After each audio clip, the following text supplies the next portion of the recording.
Oi minha gente, aqui é Jaque Sabino falando e esse vídeo de hoje a gente vai falar sobre ligação iônica, ok? Então, se você está precisando aprender sobre isso, se você quer saber como é que a gente determina a forma de um composto iônico, fique aí porque a gente vai aprender sobre isso no final desse vídeo, ok? Antes da gente começar a falar, vou pedir para você curtir esse vídeo, se inscrever no canal se você ainda não é inscrito e ative o sininho também, porque a gente tá sempre postando vídeos novos, então pra você ficar ligado, né? Então vamos embora aprender sobre ligação iônica, porque a gente tem muita coisa para falar.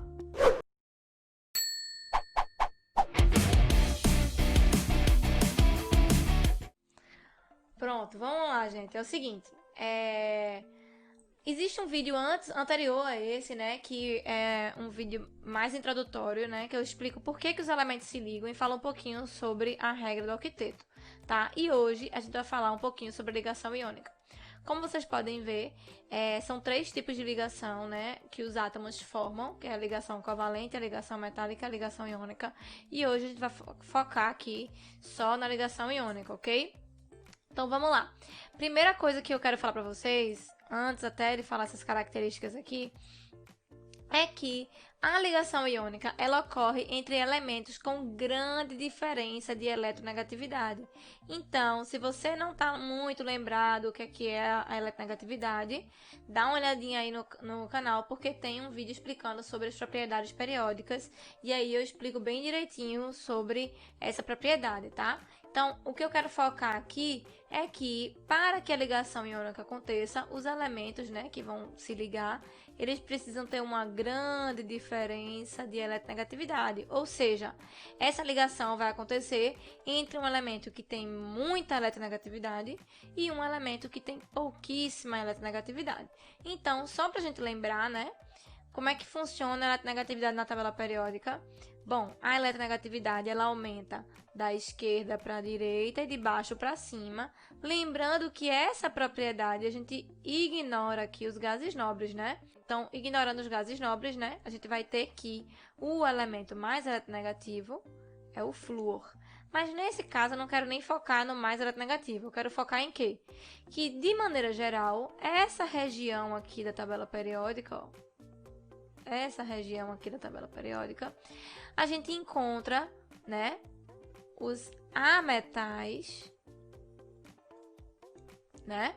E nessa região, a gente tem os elementos com maior eletronegatividade, porque a eletronegatividade, ela aumenta da esquerda para a direita e de baixo para cima. Então, os elementos que estão nessa região, eles tendem a ser mais eletronegativos, né, do que os elementos que estão, por exemplo, mais à esquerda, que nesse caso aqui são os metais. Então, por que eu estou destacando isso?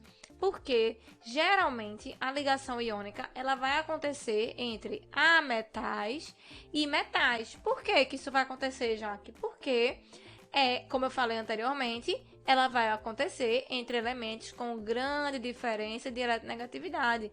Então, se eu pego 2 elementos que estão muito pertinho um do outro, né? Deixa eu colocar aqui uma outra cor.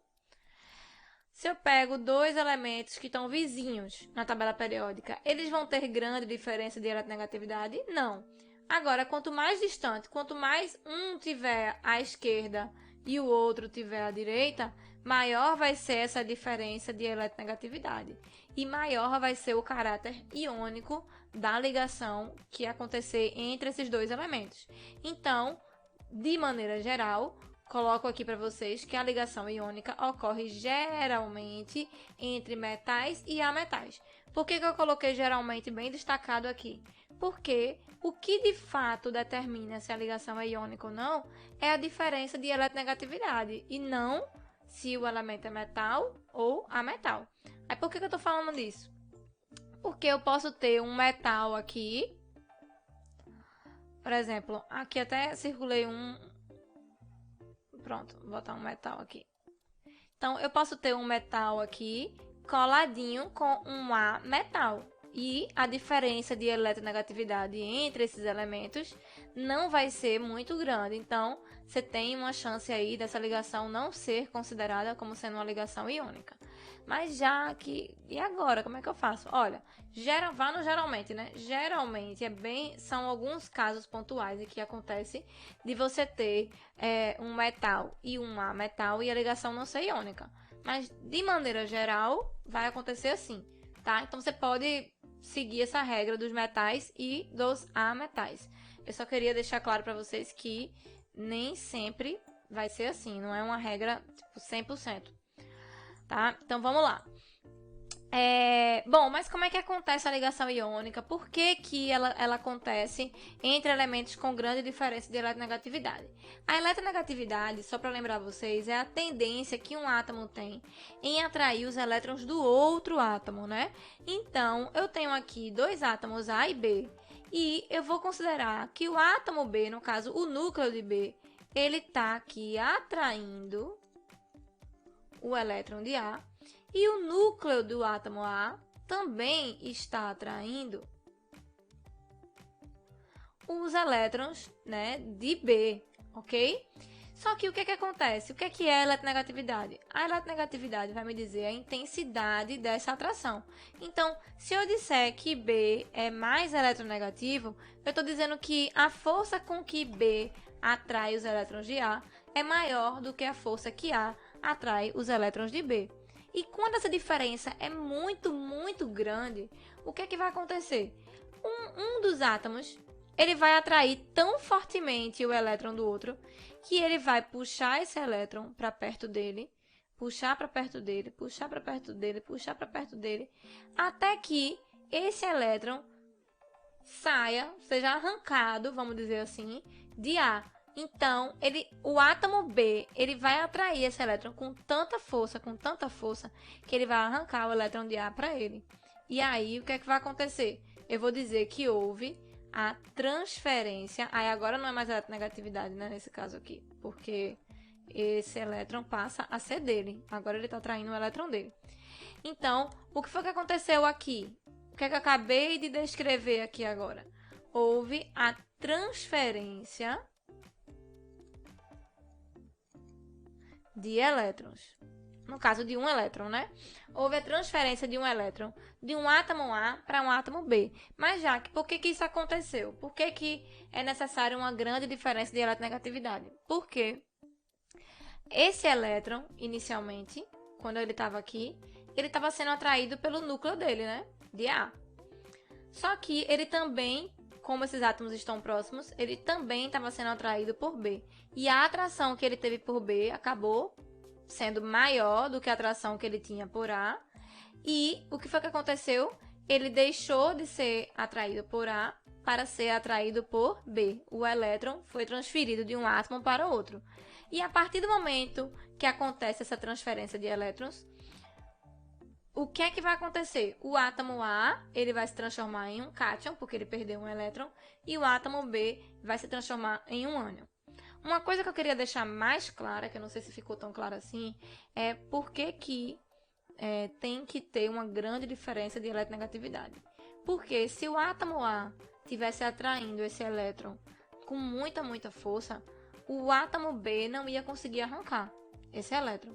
Então, eu tenho que ter um átomo que tenha uma grande atração por elétrons, pelo elétron do outro, e um outro átomo que tem uma atração pequena. Então, essa diferença é tão grande, é como se fosse um cabo de guerra. Então, imagine que eu tenho um cabo de guerra em que eu tenho duas pessoas, uma de cada lado, e que essas pessoas têm uma força semelhante. O que é que vai acontecer? Eles vão ficar ali puxando, tensionando essa corda, e essa tensão vai ser próxima. Então, eles não vão se deslocar muito nem para um lado nem para o outro. Eles vão ficar meio que parados, né? Agora, se por acaso em um dos lados da corda eu colocar uma pessoa muito, muito mais forte do que a outra, ela vai puxar com tanta força que vai arrastar a pessoa para o lado dela. Entendeu? Então, é mais ou menos isso, essa analogia aqui da diferença de eletronegatividade. Se eu tenho se eu tenho um átomo que é muito, muito eletronegativo, muito mais do que o outro, ele vai atrair o elétron do outro, com tanta força que ele arranca aquele elétron para ele, tá? Então, aqui eu tenho que acontece a transferência de elétrons. E ao ocorrer a transferência de elétrons, eu vou ter que o átomo A vai se transformar em um cátion, porque ele vai perder elétrons, e o átomo B, que é aquele mais eletronegativo, ele vai se transformar em um ânion, né? Ele vai ficar negativo, ok? Então, o que a gente pode falar aqui de importante disso que eu falei? Que na ligação iônica ocorre a transferência de elétrons. Isso é uma característica da ligação iônica. E acaba que é por isso que ela vai receber esse nome de ligação iônica. Por quê? Porque a partir do momento que eu tenho aqui um cátion, né? Um átomo com uma carga Q positiva e um outro átomo com a carga, deixa eu botar a letra cor, e um outro átomo com a carga Q negativa, o que é que vai acontecer entre essas cargas? Elas vão se atrair. Então, esse cátion vai passar agora a ser atraído por esse ânion e eles vão se ligar. Então, o cátion e o ânion vão ficar juntinhos. Por quê? Porque cargas opostas se atraem. Então, é uma atração entre íons. É uma atração entre uma partícula de carga positiva e uma partícula de carga negativa. A gente sabe que cargas opostas se atraem. Então, como consequência dessa transferência de elétrons, né, eles vão adquirir cargas opostas e, por terem cargas opostas, vão acabar se atraindo. E aí, essa força de atração é o que a gente vai chamar de ligação iônica. E sem essa transferência de elétrons, não vai haver a formação de um cátion e de um ânion, então não teria ligação iônica. Então, a ligação iônica ocorre entre íons, um íon positivo e um íon negativo, beleza? Então, como é que a gente pode resumir isso? A gente pode dizer que a ligação iônica ocorre geralmente, não se esqueça de colocar esse geralmente, entre um metal e um ametal. Essa ligação ela vai acontecer com a transferência de elétrons. Essa transferência pode ser de mais de um elétron, desculpa. Geralmente, o que é que vai acontecer? A gente vai ter que o metal ele vai perder elétrons. Essa transferência vai acontecer do metal para o ametal. Então, o metal ele vai perder elétrons e, consequentemente, ele vai se transformar em um cátion. Já o ametal, ele vai tender a ganhar elétron, a receber esse elétron e se transformar em ânion. E o que é que vai acontecer? A gente vai ter aí a união, né, a ligação entre esses átomos, esses íons, depois que vão ser formados, depois que ocorrer a transferência de elétrons, né? Então, eu vou ter aqui um cátion ligado a um ânion, porque vai acontecer a atração entre íons, que basicamente é a ligação iônica consiste nessa atração entre íons, ok?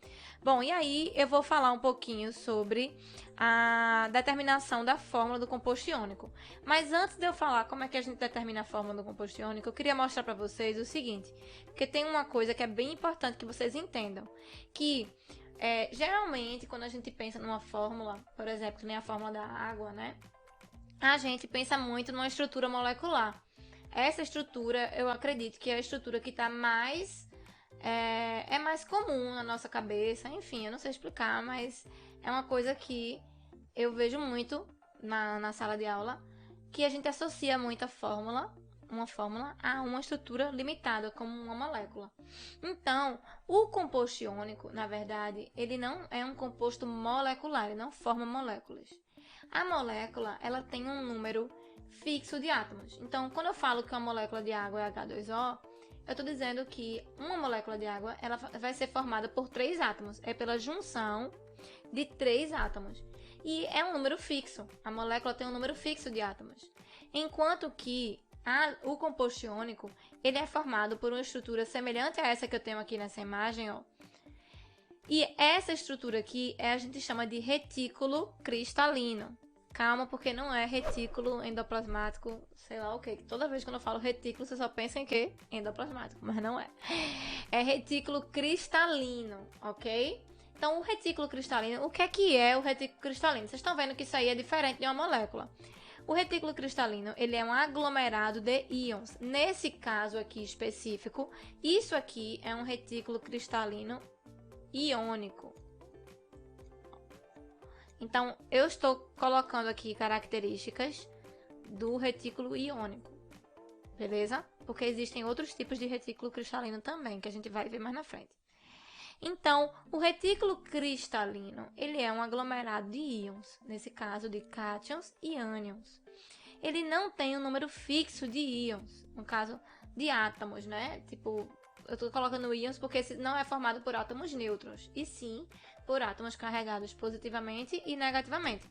Como vocês podem ver aqui nessa imagem, ó, a gente tem aqui que essas bolinhas verdes estão representando os ânions e as bolinhas roxinhas estão representando os cátions. Então isso aqui é um aglomerado, mas o aglomerado ele não é necessariamente desorganizado, né? O aglomerado quer dizer que é uma união de vários cátions e vários ânions. Porém, esse aglomerado é mega organizado, é super organizado. Como vocês podem ver aqui, ó, tá formando uma estruturazinha bem organizada. Nesse caso aqui, um cubo, né? Então, ele é um aglomerado que não tem um número fixo de íons. Então, esse retículo aqui que eu estou mostrando para vocês na imagem é um retículo que tem um determinado número, né, limitado aqui, definido, de cátions e ânions. Porém, eu poderia ter um retículo maior que esse, eu poderia ter um retículo 2 vezes, 3 vezes, 4 vezes maior que esse. Não existe um número que determine, que eu diga assim, olha, no retículo cristalino do sal, por exemplo, existem tantos sódios e tantos cloros. Não, depende do tamanho do retículo que você tiver, tá? Então, não tem um número fixo, como por exemplo nas moléculas, porque na molécula tem um número fixo, como eu acabei de falar. Cada molécula de água tem 3 átomos, ok? E como é que eu determino então a fórmula de um composto que não tem um número fixo de átomos? Como é que eu vou determinar a fórmula? Porque no caso da água, na fórmula, o númerozinho que vem ali embaixo, né? Quando a gente coloca aqui, ó, H2O, por exemplo, esse númerozinho aqui indica o número de átomos que eu tenho na molécula. Então, eu tenho 2 átomos de hidrogênio e 1 átomo de oxigênio. Nesse caso aqui, isso aqui é um composto molecular, vou até apagar para a gente não confundir. Nesse caso do composto iônico, a fórmula ela não vai dizer para a gente um número de átomos que tem ali naquele composto, mas sim uma proporção. Então, na fórmula do composto iônico, a gente vai encontrar a proporção que existe entre cátions e ânions. Deixa eu só subir aqui. Entre cátions e ânions. Por exemplo, eu vou explicar bem melhor isso aqui mais na frente, vocês vão entender. Por exemplo, aqui eu tenho, ó, cada bolinha negativa, tá vendo? Ela equivale a uma carga negativa. E cada bolinha positiva equivale a uma carga positiva.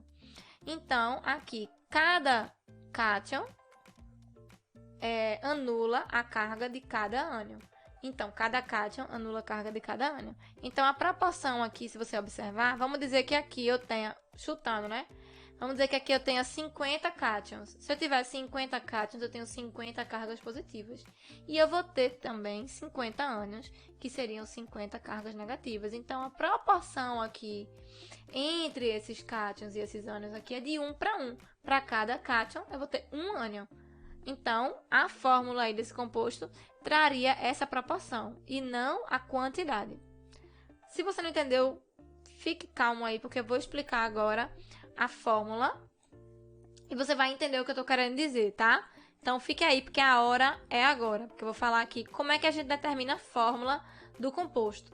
Vocês vão ver que essa explicação anterior aí que eu coloquei é uma coisa bem importante para realmente você entender o que você está representando. Não simplesmente representar de qualquer jeito na doida lá, sem saber o que está fazendo. Beleza? Então, vocês vão ver que isso vai fazer diferença mais na frente. Bom, primeiro, o que é que eu vou fazer para determinar a fórmula do composto iônico? Primeiro, eu vou lembrar da regra do octeto. Então, os átomos vão ganhar ou perder elétrons para adquirir configuração eletrônica de um gás nobre. Note que aqui eu coloquei que eles só vão ganhar ou perder, porque como a gente está falando de um composto iônico, realmente eles não vão compartilhar. Ou eles vão ganhar, ou eles vão perder. Um vai ganhar e o outro vai perder. Segundo, a gente vai fazer a distribuição eletrônica e determinar o número de elétrons que os elementos envolvidos devem ganhar ou perder. Vou fazer tudo isso aqui com vocês. Terceiro, vou montar a fórmula. Quando eu for montar a fórmula, tem que lembrar que o cátion vai vir sempre na frente da fórmula. Lembrar que a fórmula contém a proporção que os íons se unem de modo que as cargas se anulem, que é mais ou menos o que eu expliquei ali anteriormente. Então, vamos para a prática, porque eu sei que vocês estão ansiosos. Então, vamos lá.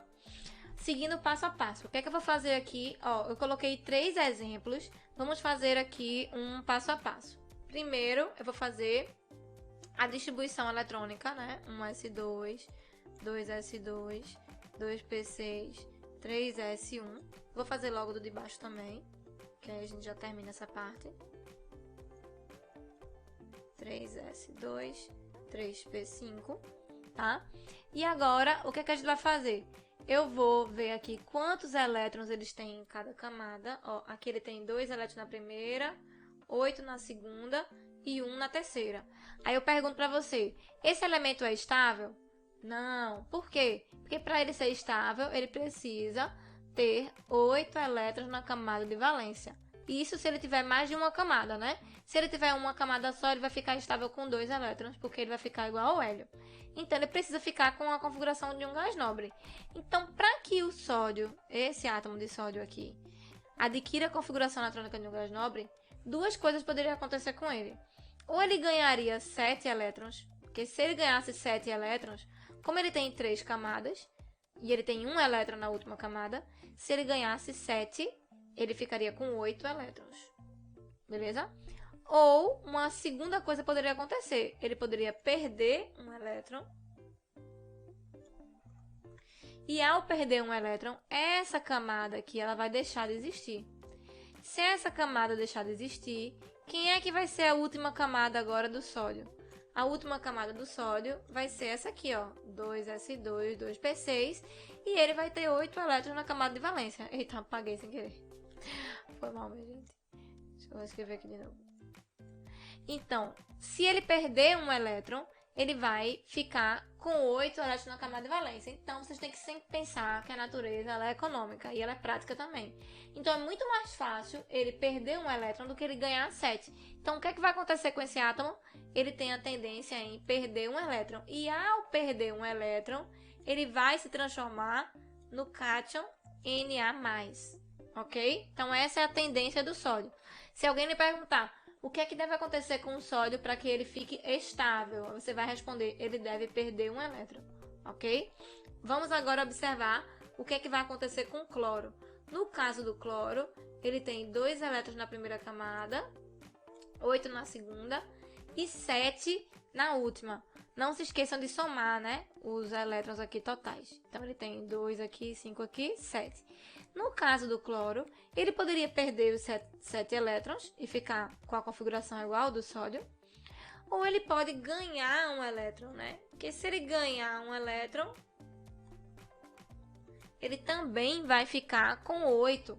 Então, notem que o objetivo aqui é deixar esse átomo com 8 elétrons na camada de valência. Por que com 8 elétrons na camada de valência? Porque ele quer adquirir a estabilidade. E a gente já viu que os gases nobres são os únicos elementos estáveis da tabela periódica. E eles são estáveis porque justamente eles têm 8 elétrons na camada de valência. Então, o que é que esses átomos aqui estão buscando? Eles estão buscando ficar como um gás nobre, ok? Aí, o cloro, ao ganhar um elétron, ele vai adquirir uma carga, o quê? Negativa. Então, vai se transformar num Cl-, tá? Aí, agora, vamos determinar a fórmula desse exemplo aqui. Bom, eu vou juntar esses 2 elementos, sódio e cloro, de forma que o cátion vai vir na frente sempre. Então, vou até colocar aqui, assim, um do lado do outro.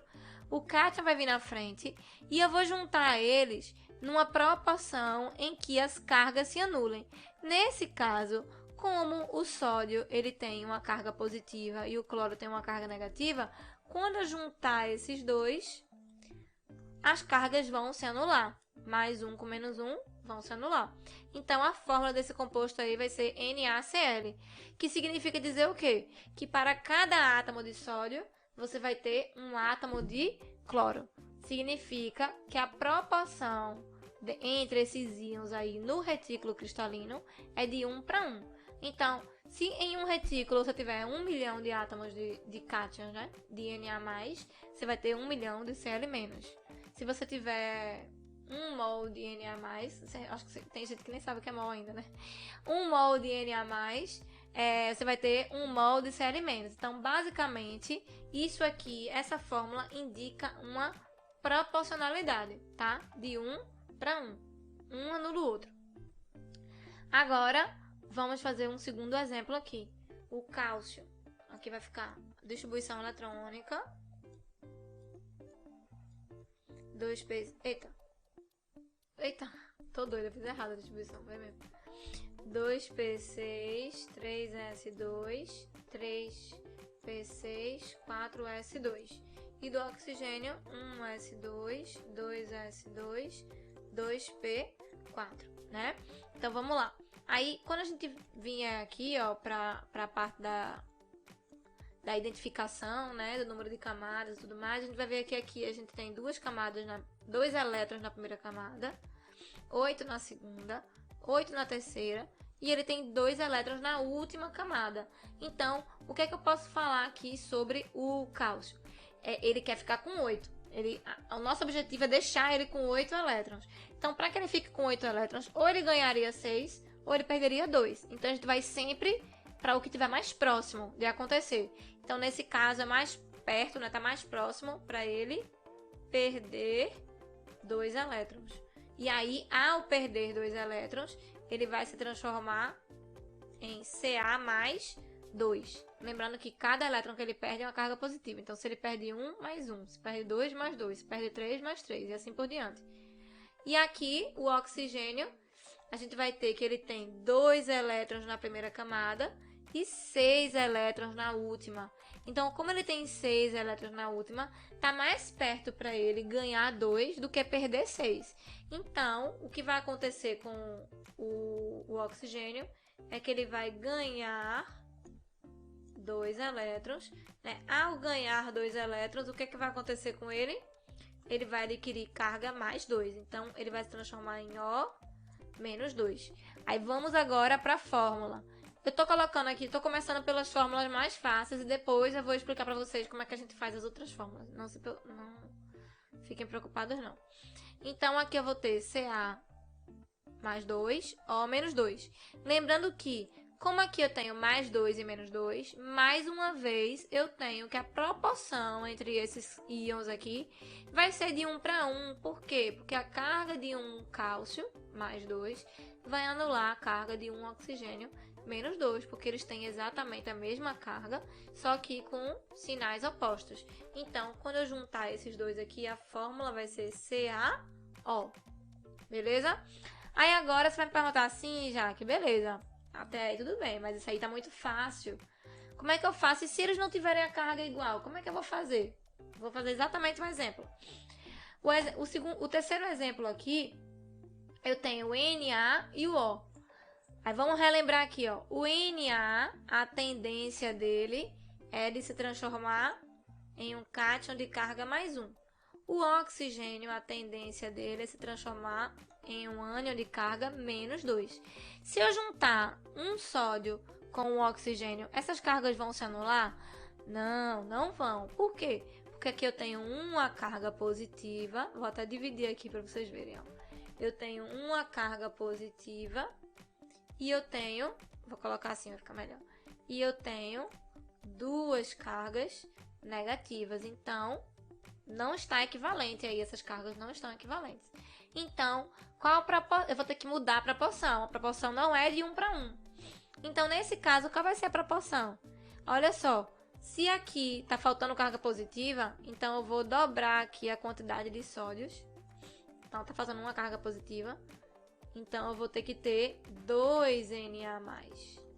Se eu tiver 2Na+, aí sim eu vou ter duas cargas positivas e duas cargas negativas.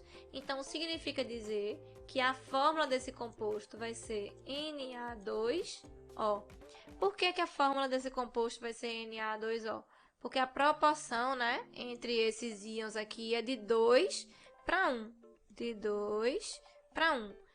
Eu preciso de 2Na+, para cada oxigênio. Preciso de 2 sódios para cada oxigênio. Porque o meu objetivo é fazer com que, ao juntar esses íons, as cargas deles se anulem. Beleza? Não, Jaque, mais ou menos. Não tá tão beleza assim, eu não tô entendendo ainda. Então, vamos lá. Eu vou dar uma dica pra vocês aqui agora. E essa dica é, tipo, muito boa. Vocês vão ver, vocês vão gostar, certeza. Eita, não sei porquê, mas apagou aqui, ó. Aqui. Bom, a dica que eu tenho é a seguinte. Aqui eu coloquei um elemento A genérico e B genérico, tá? Vocês só vão trocar pelo símbolo real do elemento que vocês querem. Então eu tenho que, quando eu tiver íons de mesma carga, vai ser super simples. Por quê? Porque quando eu tiver íons de mesma carga, o que vai acontecer é que eu vou simplesmente juntar eles dois. Então, mais 1 com menos 1, zerou. Então, essa fórmula aqui vai ser AB. É só juntar. Vou juntar um A com um B, ou juntou, acabou. Aqui, mais 2 e menos 2, qual vai ser a fórmula? AB. Porque um anula o outro. A mais 3 e B menos 3, como é que vai ser a fórmula? AB. Então, primeira coisa, quando eu tiver íons de mesma carga, lembrando que não é o sinal, né? Eles vão ter sempre sinais opostos. Um vai ser positivo e um vai ser negativo. Quando eu falo de mesma carga, mesmo valor, ok? Então, mais 1 menos 1, junta. Foi mal, mas a gente bateu aqui. Mais 1 menos 1, junta. Mais 2 menos 2, junta. Mais 3 menos 3, junta. Acabou, só isso. Vai ser AB, AB, AB. As três situações aí. E quando eu tiver com cargas diferentes, já aqui, você vai pegar o valor que está aqui da carga de um e vai colocar embaixo do outro. O valor que está aqui, vai colocar aqui. Então, isso aqui vai ficar A2B. Seria B1, né? Mas quando é 1, não precisa colocar. Aqui, por exemplo, eu tenho 3. Você vai descer esse 3 aqui embaixo do A. E 2. E esse 2 vai ficar aqui embaixo do B. Então, você vai colocar A3, B2. Essa vai ser a fórmula. Quando eu tiver aqui, ó, 1 vem para baixo do A. E 3 vem para baixo do B. Então, essa fórmula aqui vai ser AB3. Mas, Jaque, e o sinal? O que é que eu faço com o sinal? Gente, isso aqui é só uma dica. Na verdade, você não está descendo a carga. Você está descendo só o número. Eu vou explicar por quê. Vamos lá. Vocês vão entender. Você vai descer só o número sem sinal nenhum. Mas vocês vão entender o que foi que a gente fez aqui. Bom, eu tenho A mais, na primeira situação, né? A mais e B menos 2, que foi, eu acho que exatamente o exemplo que eu tinha dado ali no caso do sódio, né? Então, o que é que eu vou ter aqui? Eu tenho uma carga positiva e duas cargas negativas. Então, o que é que eu vou fazer? Quando eu tenho A2B, o que é que eu estou fazendo? Eu estou dobrando a quantidade de A. Então, eu tenho A mais duas vezes e B menos 2 uma vez só.